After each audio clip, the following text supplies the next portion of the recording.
Welcome to the Caregiving Podcast. I'm Inga. And I'm Julie. And long story short, we have Caregiving. We are two momtrepreneurs who have built an in-home care business from the ground up, guided every step of the way by God's care and fueled by agape love. Almost 14 years later, we felt called to create this podcast as a resource for families with caregiving needs. Whether you care for a family member or are looking for advice on professional caregiving, we want this to be a platform to support you. Each week, we will come to you with encouraging stories of families who have found the right balance for their loved ones, tips for how to care for them and you, and much more. We hope you continue to join us each week as we share in this exciting new journey together.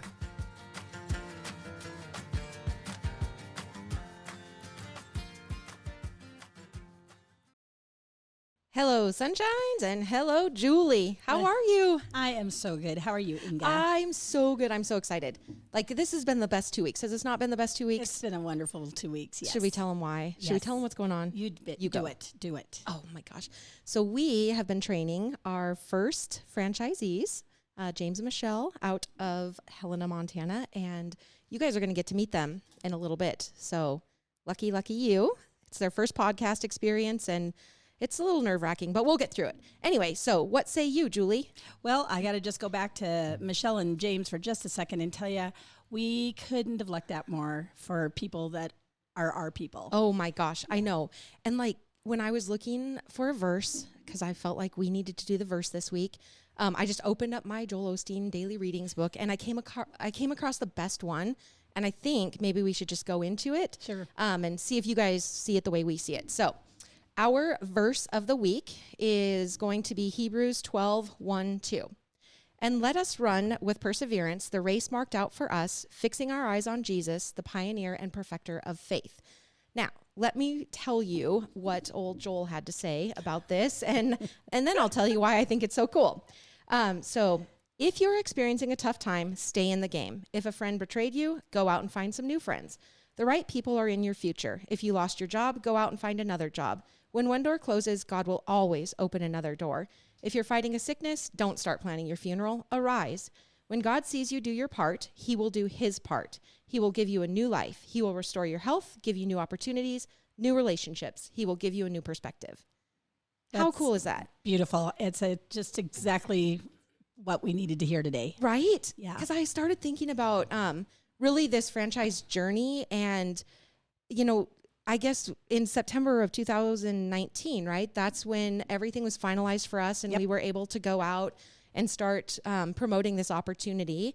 And things were going really well, and I felt like we had a lot of momentum going for us. You know, fast forward a little bit to March, I think, of 2020. Remember where we were when things really went south? It was scary for a little bit. Yeah.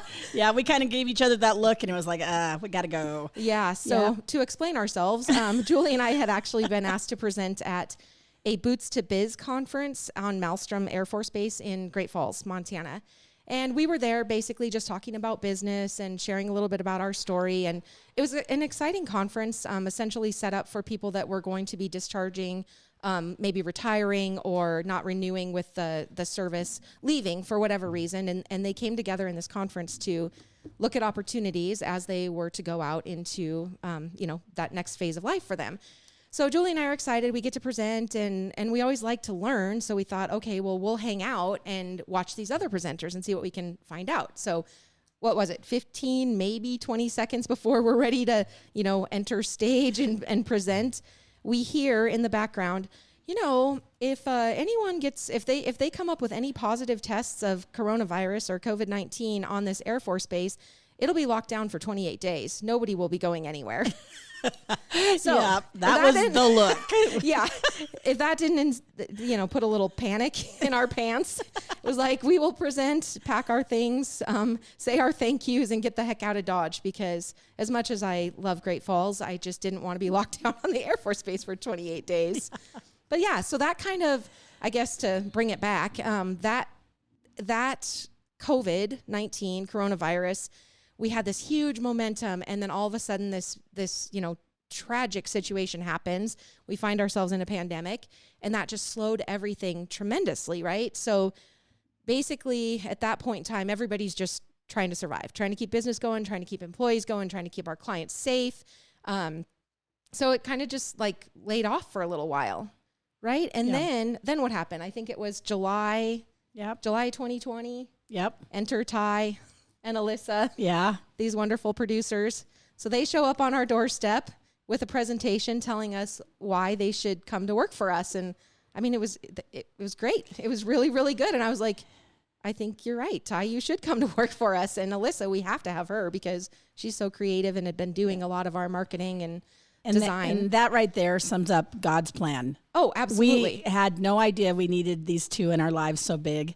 And then they joined us, and here we are today and have now making our family bigger and bigger. And that is the whole reason we've started our expansion. So what we wanted to do even 14 years ago was do an expansion because we are so passionate about home care that we want to share this kind of love everywhere, everywhere. That agape love where we help people that sometimes aren't lovable, but we find a way to love them, and finding like-minded people to help us with that expansion is so cool, and what an incredible blessing. Yeah. Yeah. So Ty comes along and we have this opportunity that comes up in the Missoula area, and we're looking for someone to help maybe manage a franchise opening there. And, so Ty goes out and starts looking for someone for that position. And he comes across this really cool couple, happen to be named James and Michelle, and starts these conversations. Well, in the meantime, things change in that Missoula area, and that opportunity doesn't seem like it's still going to be viable. But I think the connection was made, and then it quickly turned from, hey, come and work and run this branch, to, hey, maybe you guys need to own one of these. Yeah. And opens the door. A door might close, but it opens every time. And if you just stay in that faith, I swear to you, God delivers every single time. Yeah. Every single time. He puts the right people at the right time in the right place. Right where you need them. Exactly. You don't even know it. Yeah. And then stuff like this happens. Yeah. We are living proof of that. I have said this from day one. Ever since we started Agape Home Care, now EPAGA, I have been blessed. Yeah. I'm a spoiled brat because of the blessings that I've been given every day. Absolutely. But you know what? I think you ask and you believe and you keep that faith, and God delivers. So that's why that verse just seemed to hit the spot when I ran across it. Oh, I love it so much. Yeah. So, okay. Uplifting stories of the week. Why don't you go? I do have an uplifting one. Awesome. So it was just called "Dad Received a Random Act of Kindness," and this gal submitted to whatever site I found this, but something very special happened today for my dad. He was a recipient of a random act of kindness. Dad will be 94 in September. He still goes down to the local shops to get his groceries, etc. Today, while at our local supermarket, he was ushered through the self-serve checkout by a staff who kindly offered to scan his items and pack them up for him. When it was time to pay, he was told, we got this. You are our number X customer today, and a gesture of thanks for shopping with us, we are picking up the tab for your shop today. He was so excited, and to top it off, the staff went and got him the biggest family tray of Arnott's biscuits and a special collector's tin for them. Dad was humbled by the experience and beyond grateful. Aww. And it said, thank you to the staff who were involved in this beautiful act of kindness. May we all live with an attitude of gratitude. Oh, that's so cool. Yeah.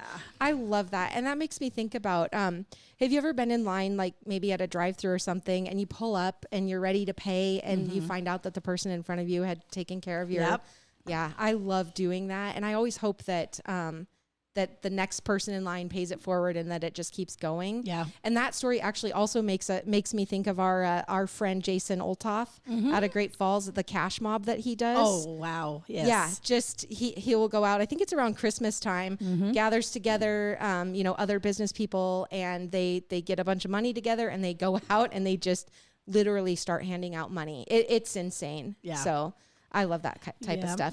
One thing that I did forget to say on the verse of the week, and I would like to say it now, is please, if you have a verse that's really important to you, you like, you love, whatever, it's meaningful, please submit it to us at thecaregivenpodcast@gmail.com. Again, thecaregivenpodcast@gmail.com. We want to get those verses rolling in because we want to share your stories and the things that are important to you. So my my uplifting story of the week is basically, it kind of hit me because due to coronavirus and this pandemic that we're in, everybody's had to make a lot of adjustments and changes in how we communicate with each other, how we get things done, because we can't do everything face to face. Or, I mean, we're starting to open up more now, but there was a time when, everybody's just pretty much locked down. But that doesn't mean that life can stop, right? We have to keep going. So there was a football player, Miami University football player that really had this deep love and appreciation for reading and kids, and he wanted to do something. So what he decided to do is he created a children's reading program, and with the workaround for the social distancing and things that were going on during the pandemic, he started it at a school, and he named the program the Red Hawk Readers. Essentially what it was is he and another a friend or a college classmate of his, they started filming themselves reading children's books. Oh. And they were then submitting them to this school system in Florida. And basically the teachers could then use them, fit them into their lesson plans or curriculum as needed. But it basically, the reason that he wanted to do it and that she wanted to do it is as kids reading or growing up, being read to by siblings and grandparents and parents, and even being in the school when other kids' parents would come in and read, it just really fostered this love for them. And so they didn't want the kids to lose out on that. So they found this way to read, video, submit, and then the teachers could add that in.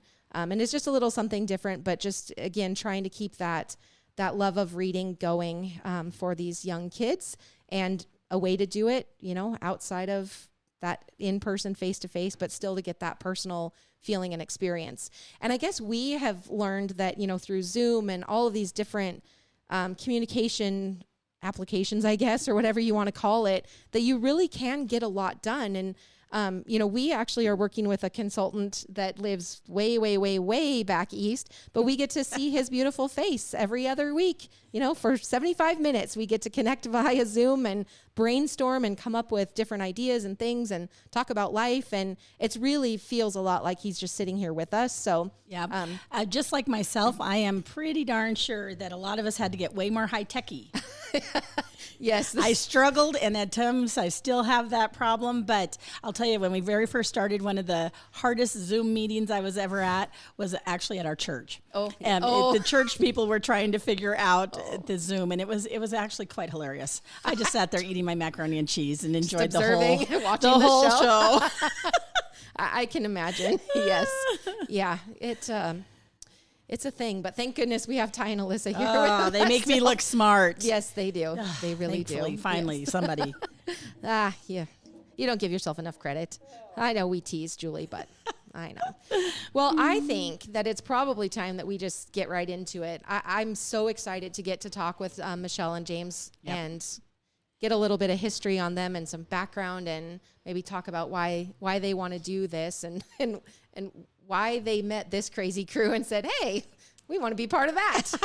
I mean, we love it. We are thankful. They're right up our alley. But all right. So James, let's start with you. Can you tell us a little bit about your youth? Where did you grow up? What were the things that you did and what was important to you? You're asking me to go way back. Are you as old as Julie? Oh, you can't possibly be as old as Julie. I don't know. We haven't got that far yet. Okay. All right. I'm a spring chicken. Anyways, I actually, I grew up, we're going to say most of my life in Helena, Montana. Okay. I won't say all of it. Sure. I really don't want to even go tell you where I came from, honestly, but I'm Montana. Perfect. Okay. That's all that matters to us. Yeah, I'm Montana all through and through, and I've moved away several different times, but I keep coming back. But I grew up, went to high school, elementary school, middle school, high school in Helena, and moved away a year afterwards to go to college. Oh, nice. But went to Spokane, Salt Lake, started my career in Salt Lake, lived there for about 5-6 years, came back to Montana, then moved to Denver, lived there for about 5-6 years, came back to Montana. Montana keeps calling. It does. It's hard to stay away. You can see a pattern there. I can't stay away too long. Sure. But then we after the last trip to Montana. Stayed here for quite some time, then moved to Minnesota. That didn't last 5 or 6 years. That was about 2.5 years. Yeah. But childhood was good, but I always knew Montana. It's the mountains, it's the rivers, it's everything I like to do is outdoors. So yeah, that's awesome. I love hearing you guys talking about all the time going camping and doing your outdoors things. And Montana it's just special. I mean, it's in your blood, and it's hard. I've lived out of state a few times, just, short periods of time, but I don't think you could get me out of Montana now. Maybe for my girls. Yeah. But yeah, I feel like I would always back too. I would always come back. I do feel that. Hopefully, eventually they would come back too. But you never know. So basically, you have some experience working with home and community based services, and tell us about that. Yeah, so I've been in healthcare some form or another since I graduated from college. I did an eye doctor gig for quite a few years, but when I moved back to Montana and I wanted to get off the road, because that's all I was doing was traveling, is I found a place that it was home care, home health, but it was oxygen related. Oh, yeah, yep. Respiratory stuff. And I started driving for them, deliveries and stuff like that, which was good. It kept me off the road and kept me at home. And I had a son at the time, and son I had to I needed to be home for. Sure. And so I started my career with Lincare, and I worked for them for 15 and a half years, doing various things, but I really enjoyed it. I did like meeting people, taking care of people. I didn't think about it at the time, but it was something I really, after certain time frames, certain things in your life, you're like, I like doing this. You always have those ones that, test your fortitude, but I did it, I enjoyed it. I liked helping people, but I also I always said I got into healthcare to stay out of politics. That's not necessarily the case anymore. Right. So, you're smack dab in the middle of politics. Sure. And, I think Michelle at times worried that I might run for office somewhere along the way, but I do enjoy it. I do like the challenges, the changes, and everything that goes with it. But the bottom line is I love helping people that, they go through things. Yeah. And with Lincare, it was tough because dealing with the respiratory part of things, typically 90% of those people did it to themselves in some way, shape, or form, and they understood that. Yeah. But they wanted to get the most out of what they were doing, and I did everything I could, walking that very gray line, to help them and give them the best possible life that they could do at that point in time. So. I mean, it had to be obviously super, super meaningful for you. And we always say in home care that, for us at times it is a life or death situation, whether we're there or not. And for you, I mean, that's critical stuff, making sure that someone has their oxygen. That is life or death stuff. Yeah. And, so, you've got the ones that just thought that, you should get whatever. Yeah. Most, like I said, most of them were very well. And there's a couple that just stand out in my mind. Oh yeah. But it's always tough to see them go through their progression and stuff like that. But you never want to see anybody struggling at all. No. So. And then I got to, when I became the manager and stuff, and then I would put together some good teams around me, and really our name grew. And so when it was time to make a change, somehow I got hooked up with Ty. You lucky dog. Yeah. We're the lucky ones. We are the lucky ones. I mean, he talked me into this, so. Well, hopefully you don't regret it, because we are so thrilled to be working with you guys, and I just think the possibilities are just endless. So no, we're very excited. Cool. Yeah, and the connections that you already have in Helena are exciting. Yeah, and that was one of the reasons why we came back again, is just because for what we wanted to do, we knew lots of people, and we had some good connections, and I still have some good connections, and Michelle has some good connections. Right. So we just knew this was the best place to start. Yeah. Oh, Helena, you guys are so lucky. Yeah. Oh yes, Helena. Be happy, people. Life is about to get really, really good. So you've been with us now for about 40 hours. No regrets. He's taking a drink. Yeah, he's like, let me stall for just a minute here. Okay, let me get my wits about me. Basically, what are you looking forward to most about kind of this relationship and this EPAGA family? There's lots of things. You guys are crazy. In a good way, right? In a good way. I mean, it's fun. You guys are making this fun, and we feel like we've got some great support, and so we're really looking forward to it. I'm looking forward to making a difference in the community. Mm-hmm. Yep. And That's so because awesome. I know enough people, and I'm really looking forward. That's the biggest part. Looking forward to making a difference in the community and having our name out there and knowing that it's our name. That's so cool. So. That is so awesome. And I don't know if I ever said this to you guys. I think maybe, but my husband, Kevin, he was a motorcycle mechanic forever. And essentially he just reached the point where, just like you, he's like, I want to make a difference in our community, and I want to come and be a part of this because I know how meaningful it is. And I want to go to, end my day knowing that I made a really positive difference for the people, and not just for the clients that you serve, but honestly for the caregivers, because it is really, really meaningful work. They can end their day and know that, somebody was better, somebody got to stay home or whatever, because they were there. Yep, and it takes a village. Yeah, indeed. Cool. So if you could buy a billboard that would say anything in your community, what do you think that would say? You want to circle back to that one, or do you have one right off the top? You might want to come back on that one. All right, we'll come back on that one. We'll go to Michelle. It's your turn. We stalled enough for you. Let you get the feel for this. It is a little nerve-wracking in the beginning, but honestly, it gets easier. So, what about you? Where do you hail from? Well, so first I want to say back to JJ. His mom was a single parent. Oh, okay. And she has nursing. Was she nursing? Did she go to Carroll College? No, she worked for the Nurses Association. Oh, okay, yeah. So she had that, familiarity. Yep. Yeah, and he gets a lot of his work ethics and hard work from his mom. Oh, nice. Blame her for that all the time. Yeah, like cool. Really good job, diving Mama. in. Yeah, really good job. But I come from Clancy, Montana, and I grew up there with my parents, and then we moved into town.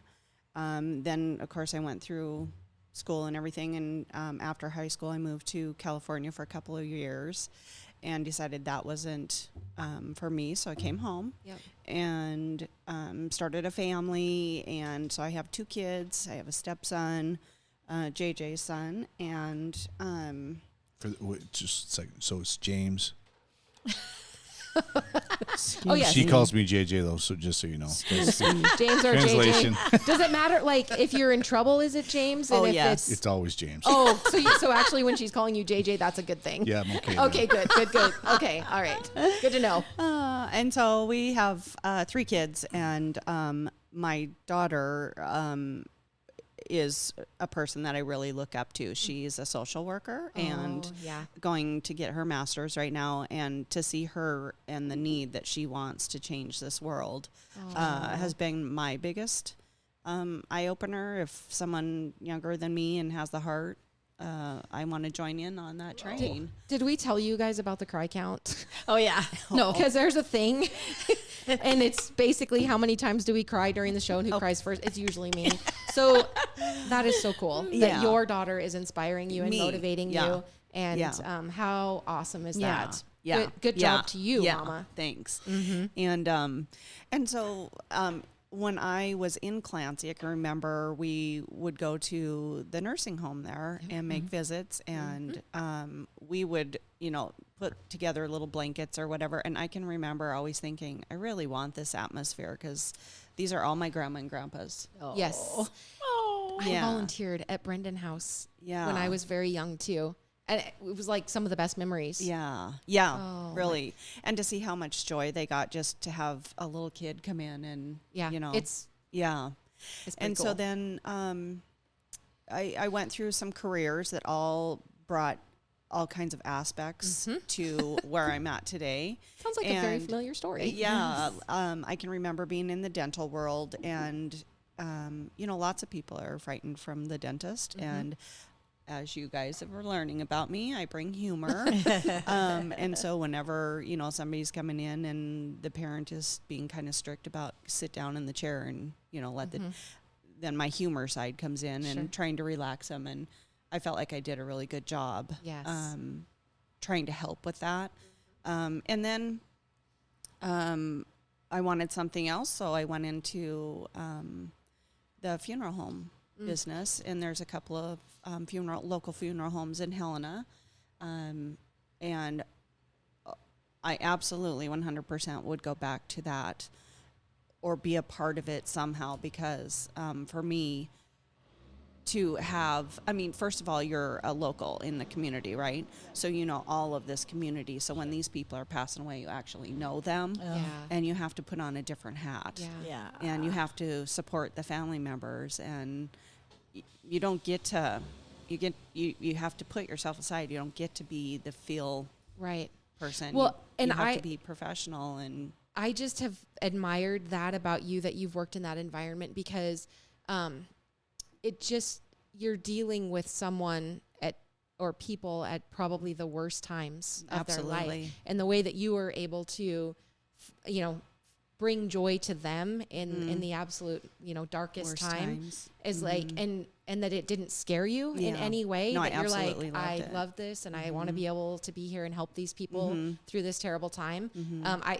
I just, thank you. You're very welcome. Yeah, so it is one of my favorite memories of all the, I have lots of hats. Sure. And that's one of my favorite ones. And that was one of the things when we were in Minnesota, and we had this opportunity. It was like, heck yeah. Yeah. So come back and then we met you crazy people, and it's even better. Oh, that's awesome. It was either going to go one of two ways. You're going to be like, really good, or goodbye. This is not for us. And one of the things that we've talked a lot about, as we grow older, we can look back and understand why we were put in a job, because ultimately we were all going to join together in this EPAGA family. And who knew? Who knew the jobs and the reason you got that education and met those people and put yourself into situations. Yesterday during training, Inga and I gave a lot of case scenarios of examples of some really good, times we've had with people, and then some really tougher ones. Yeah. And you guys didn't faze you at all. And that was good. Yeah. Because when you're dealing with people, it's one of those things that you just have to go with the flow, and you have to be there because of that servant heart that you have, and that you're going to love these people no matter what. Yeah. Yep, yeah. Absolutely. And then somewhere in my careers, I met a super good friend, and we just clicked. And she also has that heart. She can mesh in with anybody. And so as soon as we were able to get on this train with you guys and start really knowing, what we're going to be doing and how we're going to go about it, the first person I thought of was her, and she's joined our team, and I'm really excited about that as well, because her heart's just as big. Oh my gosh, yes. Yeah. And she is delightful. We have really enjoyed getting to meet Julie Thinker. Yes, Julie Her Thinker. name is Julie, so there's Julie times 2 here, so bring it on. Yes. Yes, indeed. Well, that's awesome. So did you think about that billboard? We're going to come back to that. Actually, ask the question again. I was actually thinking about, you talked about your cry count. Yes. I got a story for you, but we may not want to do that today. Because you think about the things in your life and through your careers that kind of you question what you're doing, possibly, or maybe I need to go a different direction. I had one of those. Yeah. But the billboard thing, I'm still thinking about. Okay. You want to tell the story, or are you afraid I'll be? I do. You do. Okay. It's pretty important. Oh. Let's do this. Okay. Buckle up. Somebody get me a Kleenex. Yeah. So it was 2006, and I'd been working for Lincare a little over a year at that point in time. And like I said, you meet all kinds of interesting people. Some people are very grateful, some are not, some are, but at the same time, I dealt with a lot of kids that would go through their own things. But my sister's oldest was diagnosed with leukemia at 4. Actually, a little younger. He wasn't quite 4 yet. And he struggled with that and fought through that for almost a year before they finally just had enough. And they got rid of it and remissioned, and we did numerous trips back and forth to Children's Hospital in Denver. And so finally in 2007, it was actually June 23rd, 2007, he passed. And I honestly went to my boss and said, I don't know if I can do it anymore. It just was, and these kids that don't deserve it. Yeah. And you look at the adults that did it to themselves, and that's what I struggled with for a long time. But knowing that, and he had to talk me off the fence. I was done. I was like, I can't do it. I can't deal with these people anymore. And even back with the eye doctor stuff, I spent a lot of time, which was weird. I spent a lot of time in Denver at the hospital down there because I lived down there doing the work. And so it just was weird. But you walk through that door and those kids are just happy. Yes. It doesn't matter what's going on in their lives. Yes. They're just ecstatic. And he would walk around with his IV, and that was his Christmas tree that he could walk around with. That's what he called it. Yeah. And so it was tough. But my boss talked me off the ledge and said, but there's so many people that you do help that are grateful. And so, it was early in my Link Here thing, but, I keep looking back at that. And so it kind of, it messed with me for a little bit, but he was one incredible kid, and there was lots of different articles about him. And for the longest time, the nurses down there and my sister still had a lot of connections, and they still went back and forth and talked and stuff like that. And now she's adopted a child that has had a tough life and is 8 now. Yeah.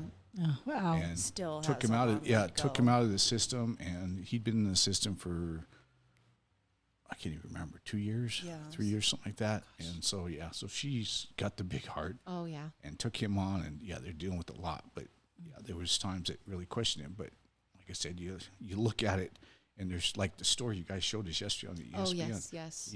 Those are the things that keep you coming back. Oh.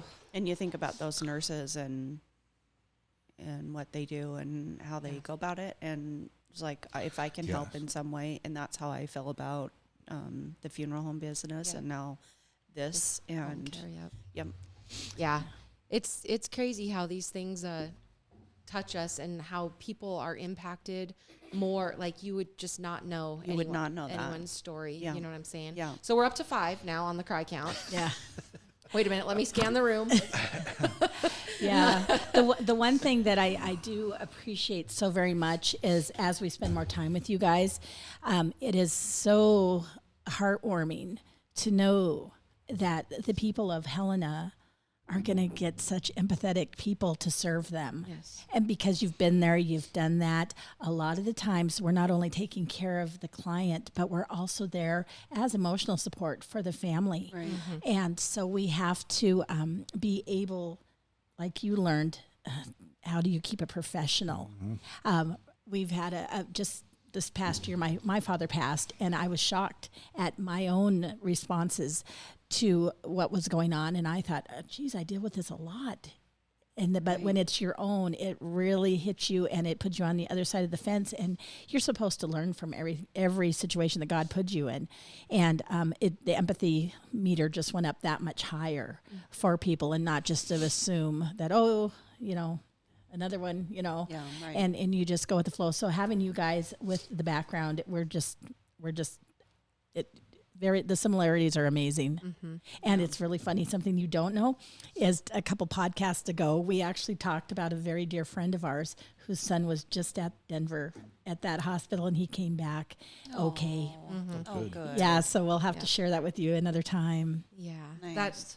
I actually, or we have actually known several kiddos that have been there, and some that have had tragic endings, and some that have, had the best case scenario. So, Yep. I redid at the way back then was I built the eye clinic that was in there for those kids. Oh wow! And some of those kids, they're funny. The positivity is just incredible, because you think about an adult, and I don't want to say a percentage or whatever, but there are a lot of adults out there that are just unable to keep that level of positivity. Yeah, but the tough. kiddos, it's just, they're just thankful for every day that they have. Yeah, they're most resilient. They Yes. really just take it one day at a time, like the rest of us should. Yes, for sure. Yep.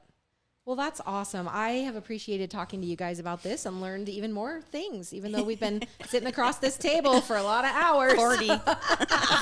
Best 40 hours of your life. Maybe not. Hear, hear. Oh, goodness sakes. So we talked to you guys a little bit about the grandma sayings. I don't know if you had any time to think of any possible grandma sayings, or like Julie sayings, old person sayings, anything like that. I have one. I think about my grandma Fisher a lot. She just was always so wise in everything. And especially now, there's times of such diversity. And I remember her telling me, honey, if you close your eyes, we're all the same on the inside. Oh, I thought, you know sweet. what? If everybody would just take that piece Sweet. of advice, maybe this world would be a little bit better place. A little bit kinder. Yeah. Yep. We are all the same on the inside. That's a good one. What about you? Oh, gosh, I haven't thought of a new one lately. Oh, I have another one. And this is, okay, so you're going out into the world now. You're going to be a EPAGA home care of Helena. And my grandpa used to always say, don't drag the family flag through the mud. All right, so you take that EPAGA out there and you hold it up high. That's a good one. That's awesome. That's a great Yeah.